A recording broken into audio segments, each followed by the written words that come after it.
que j'aime beaucoup, j'aime beaucoup trop. Et j'aime beaucoup, que j'aime beaucoup. J'aimerais dire j'adore, mais on adore que Dieu.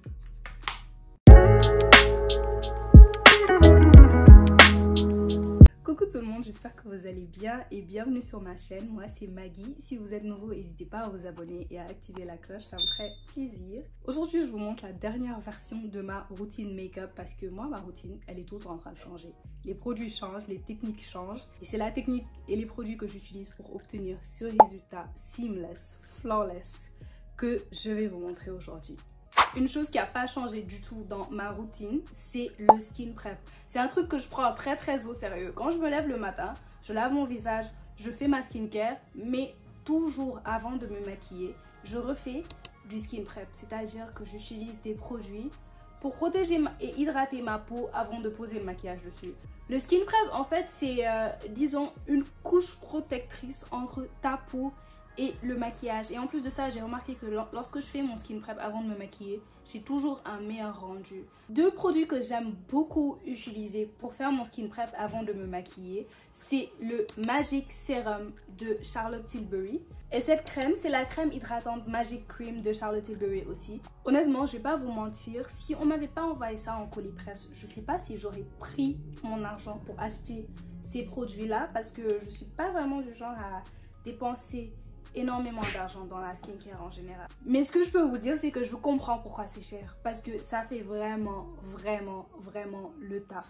Je mets d'abord le sérum, ensuite la crème hydratante. Et j'ai la peau hydratée, repulpée, vraiment douce et tout. Et ça me fait une base parfaite pour mon maquillage. Là, je vous ai parlé de ces produits-là, surtout parce que c'est ce que moi, j'aime utiliser. Mais si vous n'avez pas les moyens d'acheter ça, vous inquiétez vraiment pas. Vous pouvez avoir un très bon résultat avec des produits beaucoup moins chers que ça.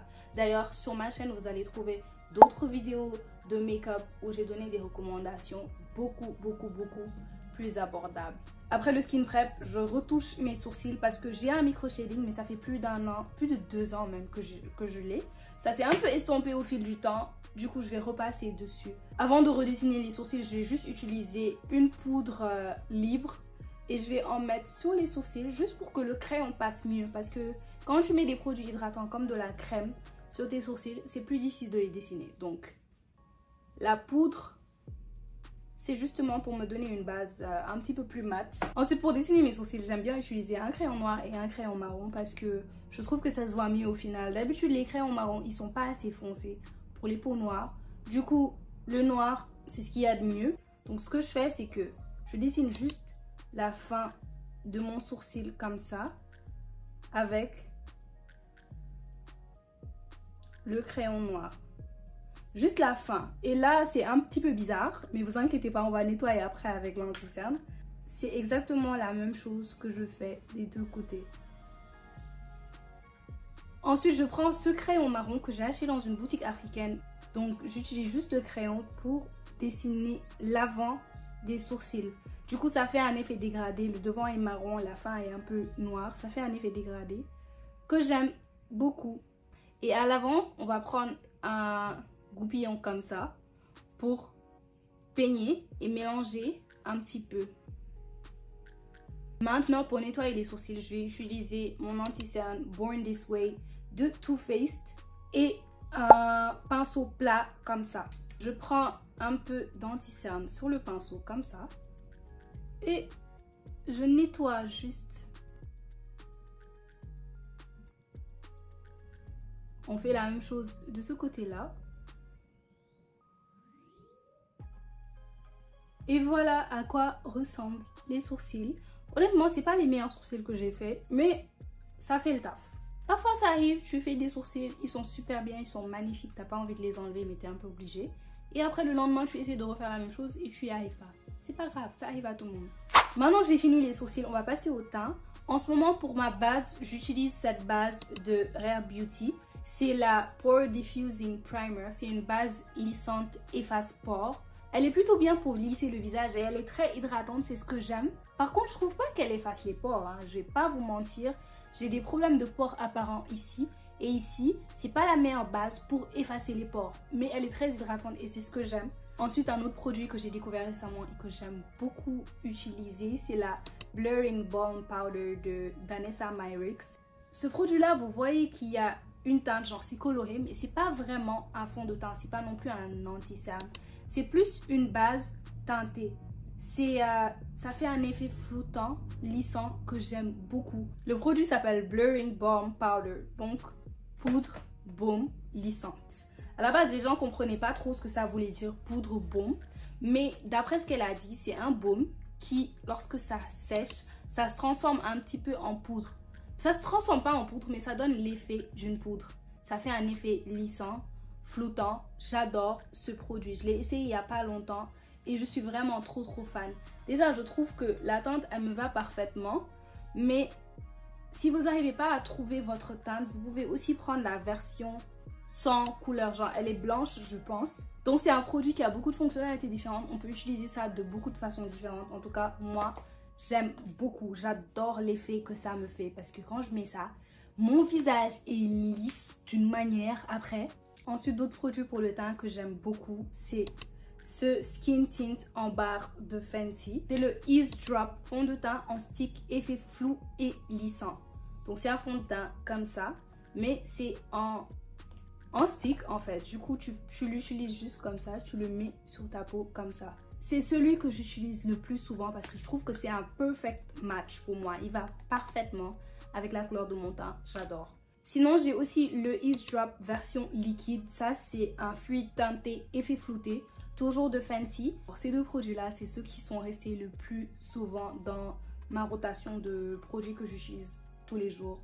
Donc, on estompe un peu le stick. Pour l'anti-cerne, il y en a deux que j'aime beaucoup. C'est d'abord le Born This Way de Too Faced. J'utilise beaucoup. J'utilise le plus souvent en fait. On peut dire que j'utilise tous les jours celui-là. Donc je vais d'abord utiliser le Born This Way de Too Faced. Il est très couvrant et moi j'en mets beaucoup parce que je suis extra. Et ensuite, je prends le Vanish de Hourglass. Il est un petit peu plus clair. Du coup, je le mets dans le coin comme ça. Et celui-là aussi, c'est un anti-cerne tellement couvrant. Pour l'anti-cerne, il faut jamais oublier de le laisser sécher un peu. Vraiment, prenez, même si c'est 2 minutes de votre temps, et laissez votre anti-cerne sécher avant de commencer à l'estomper parce que ça va vous donner la meilleure couvrance et le meilleur résultat. Maintenant que j'ai estompé le fond de teint, l'anti-cerne, je vais utiliser ce blush qui vient de Rare Beauty. Et c'est le Melting Blush. La teinte, c'est Nearly Berry. C'est un rouge bordeaux un peu foncé comme ça. Et j'aime beaucoup ce rouge. Ça va super bien aux peaux noires. Et le blush est trop bien. Regardez juste. Ça s'estompe super bien, super facilement. Après avoir mis tous mes produits liquides crème, je vais passer avec un spray fixateur. Celui-là, c'est celui de Sephora Collection. Et je trouve qu'il est très sous-coté. On n'en parle pas assez. C'est un spray fixateur de maquillage, tenu 16 heures, sans transfert, résistant à la chaleur et à l'humidité. Déjà, ça retient bien le make-up. Genre, ça fait tenir ton make-up. Mais en plus de ça, quand je le mets, je trouve que ça mélange bien le tout en fait. Everything is just blended together.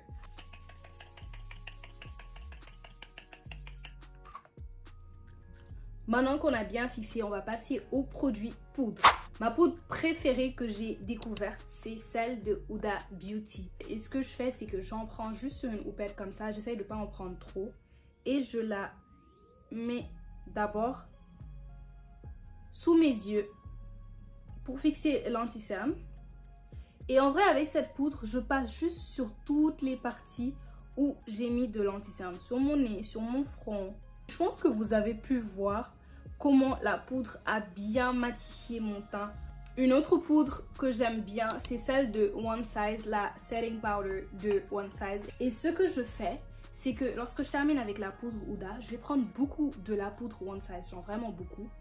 Et j'en remets comme ça. Je fais une sorte de baking en fait. Parce que les gens font plus trop de baking parce qu'apparemment c'est démodé. Mais si ça marche pour toi, fais-le. Surtout si tu as la peau grasse. Le baking, ça va t'aider à bien garder ton make-up pendant plus longtemps. Donc si tu as la peau grasse, n'hésite vraiment pas à faire du baking, même si tout le monde dit que c'est démodé, ce genre de choses là. Et ça, c'est une astuce que j'avais vue sur TikTok et ça a tellement bien marché pour moi que je fais toujours ça maintenant.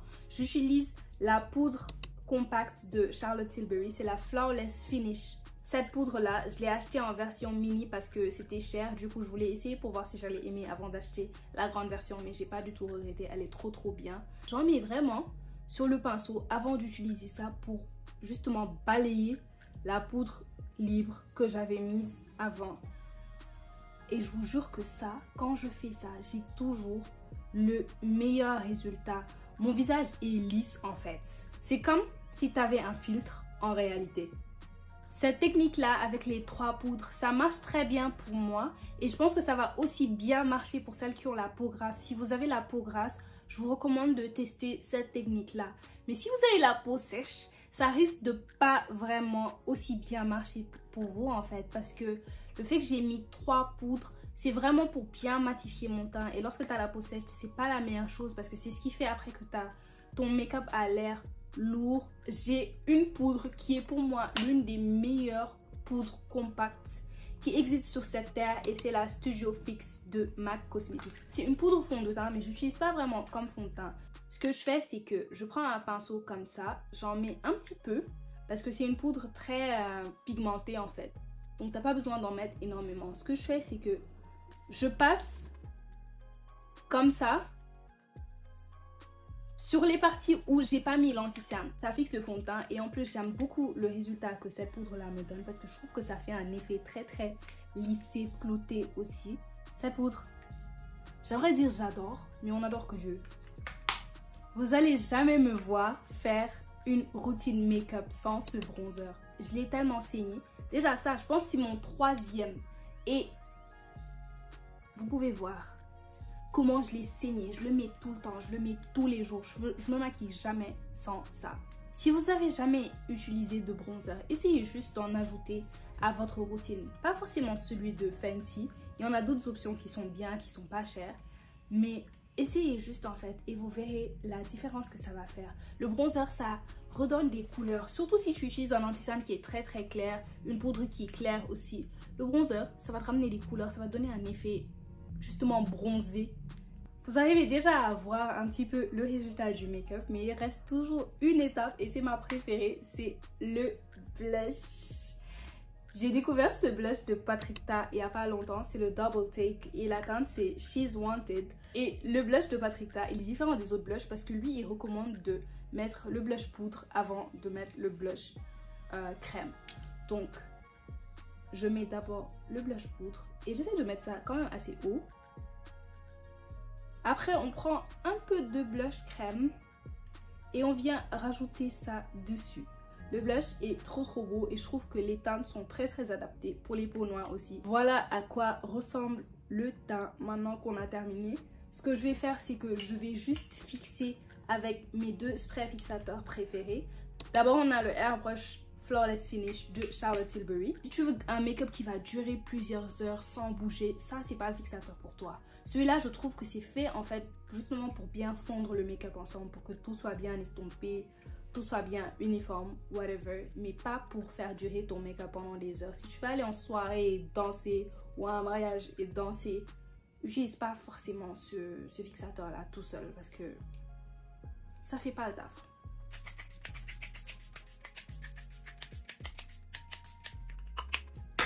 Et une autre chose, quand vous fixez votre maquillage là, utilisez pas 3 gouttes de fixateur, hein. Ça fait pas le taf. Ça fait pas le taf. You gotta put it on. Il faut le mettre, vraiment. Et une autre chose que j'aime faire au final quand je termine tout ça, c'est de prendre ce fond de teint poudre de Sephora Collection.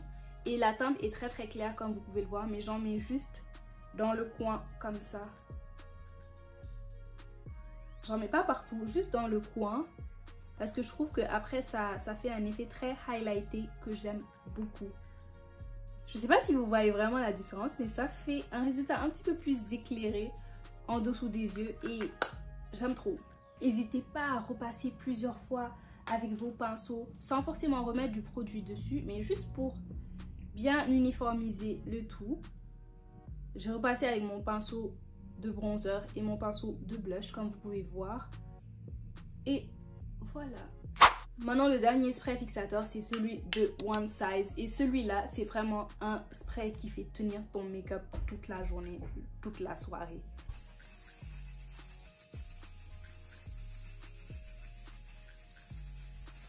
J'ai fini le reste du maquillage hors caméra, j'ai fait un trait d'eyeliner, j'ai ajouté un petit peu de cils parce que mes extensions sont parties là. Et j'ai fait mon lip combo. J'ai l'impression qu'on voit pas vraiment le résultat parce qu'il commence à faire nuit là, du coup la lumière c'est pas trop ça. Mais voilà le résultat. Je suis vraiment contente du résultat de ce make-up. J'espère que cette vidéo vous a plu. J'espère que vous allez essayer les recommandations de produits et d'astuces que je vous ai données ici. Et n'hésitez pas à me dire si vous avez d'autres recommandations, d'autres questions, whatever, ou un genre de vidéo que vous aimeriez voir aussi. N'hésitez pas à me laisser ça en commentaire. Merci d'avoir regardé jusqu'à la fin. On se retrouve la semaine prochaine pour une nouvelle vidéo. Et d'ici là, je vous fais plein de gros bisous.